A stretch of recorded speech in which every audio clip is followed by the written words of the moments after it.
ശബരിമലയിലെ ആചാര സംരക്ഷണ സമരത്തിൽ പോലീസ് കുറ്റപത്രം. ഗോവ ഗവർണർ ഉൾപ്പെടെ കണ്ടാലറിയാവുന്ന 10 പേരാണ് പ്രതികൾ. മുൻ MLA ഒ രാജഗോപാലും പ്രതിസ്ഥാനത്തുണ്ട്. മാന്നാർ പോലീസിന്റേതാണ് കുറ്റപത്രം.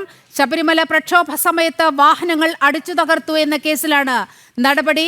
ആ സമയത്ത് താൻ മാന്നാറിൽ ഉണ്ടായിരുന്നില്ല എന്ന് ഗോവ ഗവർണർ PS ശ്രീധരൻപിള്ള ജനം TVയോട് പറഞ്ഞു.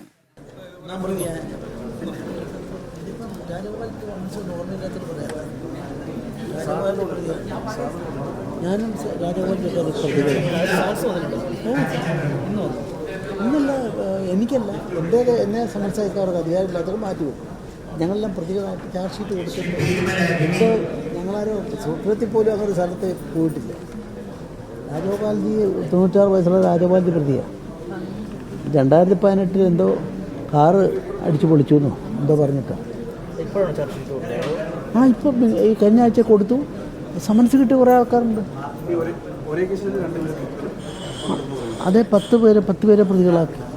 കണ്ടാലറിയുന്നവരുടെ കൂട്ടത്തിൽ രാജഗോപാൽ, ഒ രാജഗോപാൽ, ശ്രീധരൻപിള്ള, പിന്നെ അങ്ങനെയുള്ള ആൾക്കാരാണ്. വാർത്തയുടെ വിവരങ്ങളുമായി പ്രശാന്ത് ചേരുന്നുണ്ട്. പ്രശാന്ത്, ശബരിമലയിലെ ആചാര സംരക്ഷണ സമരത്തിൽ പോലീസ് കുറ്റപത്രം സമർപ്പിക്കുകയാണ്. മാന്നാർ പോലീസ് രജിസ്റ്റർ ചെയ്ത FIR അനുസരിച്ചാണ് ഇപ്പോൾ കുറ്റപത്രം സമർപ്പിച്ചിരിക്കുന്നത്. കുറ്റപത്രം സമർപ്പിച്ചിട്ട് വർഷങ്ങളായെങ്കിലും ഇപ്പോഴാണ് ഈ പ്രതിപട്ടികയിൽ പോലീസ് ഉൾപ്പെടുത്തിയ ഹൈന്ദവ സംഘടനാ നേതാക്കൾക്ക് സമൻസ് ലഭിക്കുന്ന സാഹചര്യം ഉണ്ടായിരിക്കുന്നത്. വാർത്തയുടെ വിശദാംശങ്ങൾ.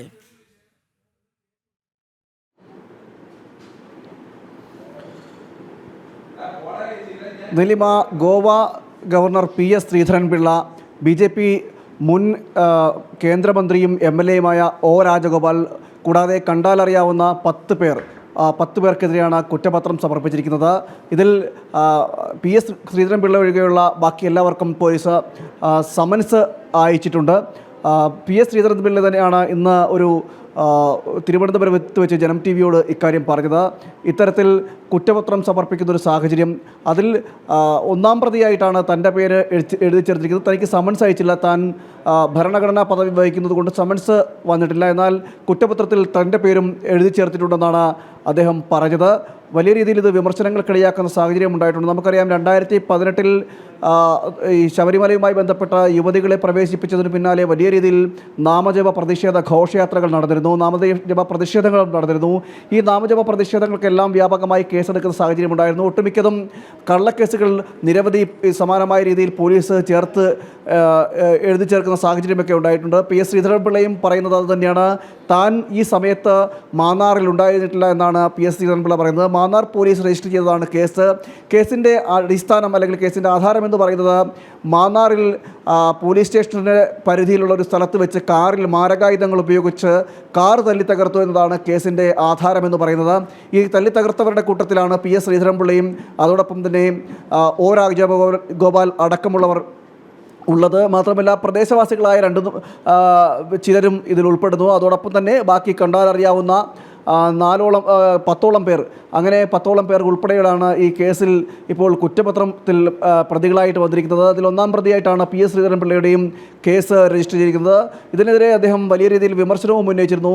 ഈ സംഭവത്തിനെതിരെ, അതായത് എന്ത് നടപടിയാണ് സംസ്ഥാന സർക്കാർ സ്വീകരിക്കുന്നത്, സംസ്ഥാനത്തെ പോലീസ് സ്വീകരിക്കുന്നത്, ബോധമില്ലാത്ത രീതിയിലാണോ ഇത്തരം പെരുമാറ്റങ്ങൾ നടത്തുന്നത് എന്നതടക്കമുള്ള രൂക്ഷമായ വിമർശനങ്ങൾ ആ സദസ്സിലും അദ്ദേഹം ആ വേദിയിൽ സംസാരിക്കുമ്പോഴും അദ്ദേഹം പറഞ്ഞിരുന്നു. തുടർന്ന് അതിനുശേഷമാണ് ജനം TV ഈ വിഷയം ആരായുകയും തുടർന്ന് ജനം TVയോടും ഇത് പ്രതികരിക്കുകയും ചെയ്തു. ഇത്തരത്തിൽ ഒന്നാം പ്രതിയാക്കിക്കൊണ്ടാണ് ഈ കുറ്റപത്രം സമർപ്പിച്ചിരിക്കുന്നത്. കഴിഞ്ഞ ഒരാഴ്ചയായി ഈ കുറ്റപത്രം സമർപ്പിച്ചിട്ടെന്നതടക്കമുള്ള കാര്യങ്ങൾ അദ്ദേഹം പറയുകയും ചെയ്തിട്ടുണ്ട്. ശബരിമലയോടും ശബരിമല ഈ പ്രക്ഷോഭങ്ങളോടുമുള്ള സംസ്ഥാന സർക്കാരിൻ്റെ സമീപനം അതിൽ യാതൊരു മാറ്റവുമില്ലാതെ ഇപ്പോഴും തുടരുന്നു എന്ന് വേണം നമുക്ക് മനസ്സിലാക്കേണ്ടിയിരിക്കുന്നത്. വലിയ രീതിയിൽ വിമർശനം ഉയരുന്ന സാഹചര്യം ഉണ്ടായിട്ടുണ്ട്. BJP നേതാക്കളടക്കം ഇതിനെതിരെ വിമർശനവുമായി രംഗത്ത് വന്നിട്ടുണ്ട്. അതോടൊപ്പം തന്നെ ഹിന്ദു ഐക്യവേദി നേതാക്കളടക്കം പ്രതിഷേധം ഉന്നയിച്ചു.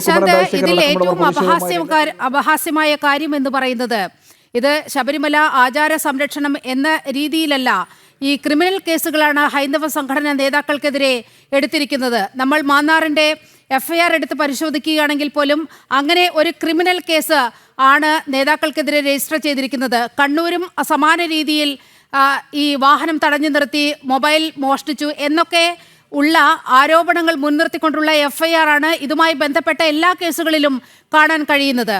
അതായത് വളരെ കൃത്യമായ ഒരു ചുവടുവയ്പ്പോടെ ഈ നേതാക്കൾ പോലീസ് സ്റ്റേഷനുകൾ അല്ലെങ്കിൽ കോടതികൾ കയറി ഇറങ്ങട്ടെ എന്നുള്ള ഒരു ദുഷ്ടമനോഭാവം വെച്ചുകൊണ്ടാണ് പിണറായിയുടെ പോലീസ് ഇത്തരത്തിൽ വലിയ നീക്കം നടത്തുന്നത്. ഇപ്പോൾ ഈ കഴിഞ്ഞ ഒരാഴ്ചയ്ക്കുള്ളിലാണ് ഈ കേസുമായി ബന്ധപ്പെട്ടൊക്കെ സമൻസുകൾ നേതാക്കൾക്ക് ലഭിക്കുന്ന ഒരു സാഹചര്യം ഉള്ളത്. പ്രശാന്ത്,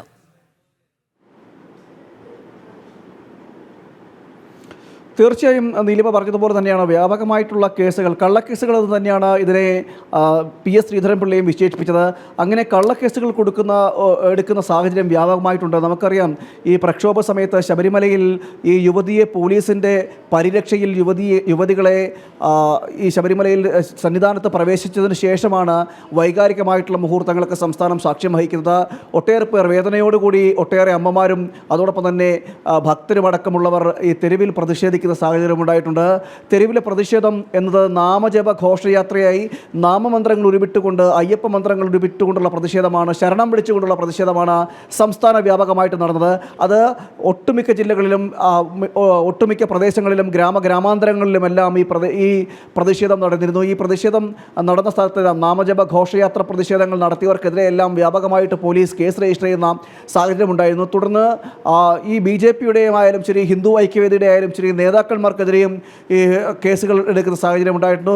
ശശികല ടീച്ചർക്ക് ഉൾപ്പെടെയുള്ളവർക്ക് അടക്കം കേസുകൾ രജിസ്റ്റർ ചെയ്ത സാഹചര്യം ഉണ്ടായിട്ടുണ്ട്. ഇതെല്ലാം കള്ളക്കേസുകളാണ്. അതായത് നേരത്തെ നീലിപ്പ് സൂചിപ്പിച്ചതുപോലെ ഇത്തരം മൊബൈലിൽ പിടിച്ചു പറിച്ചു എന്നടക്കമുള്ള കേസുകൾ ചൂണ്ടിക്കാണിച്ചുകൊണ്ട് തന്നെയാണ് കേസുകൾ എടുത്തത്. അതെല്ലാം വ്യാജമായ കേസുകൾ നിരവധി ചമയ്ക്കുന്ന സാഹചര്യം ഉണ്ടായിട്ടുണ്ട്. സമാനമായ രീതിയിൽ തന്നെയാണ് ഇപ്പോൾ ഈ കേസും എന്ന് തന്നെ വേണം പറയേണ്ടിയിരിക്കുന്നത്.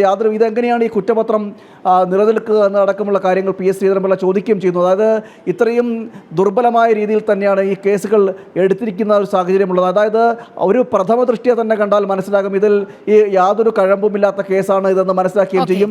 മാത്രമല്ല, ശബരിമല ആചാര സംരക്ഷണ സമരമെല്ലാം വാർത്തകളിൽ നിറയുകയാണ്. പ്രശാന്താണ് വിവരങ്ങൾ പങ്കുവച്ചത്.